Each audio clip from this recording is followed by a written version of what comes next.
અને સાંભળ, તારા સગપણ માટે મૃત્યુ તને જોવા આવવાનો છે. પણ કાકા, મારે નથી પરણવું. એમાં તારી કે મારી કોઈ મરજી નથી ચાલવાની. આ તો મરતા પહેલા તારો બાપ મથુરના કાના હારે તારું સગપણ નક્કી કરીને ગયો છે. તારા મરેલા બાપનું વચન પાળવું કે ફોક કરવું એ તારે વિચારવાનું.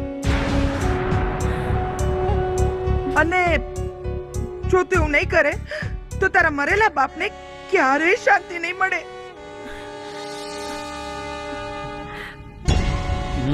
ક્યારેય નહીં. પણ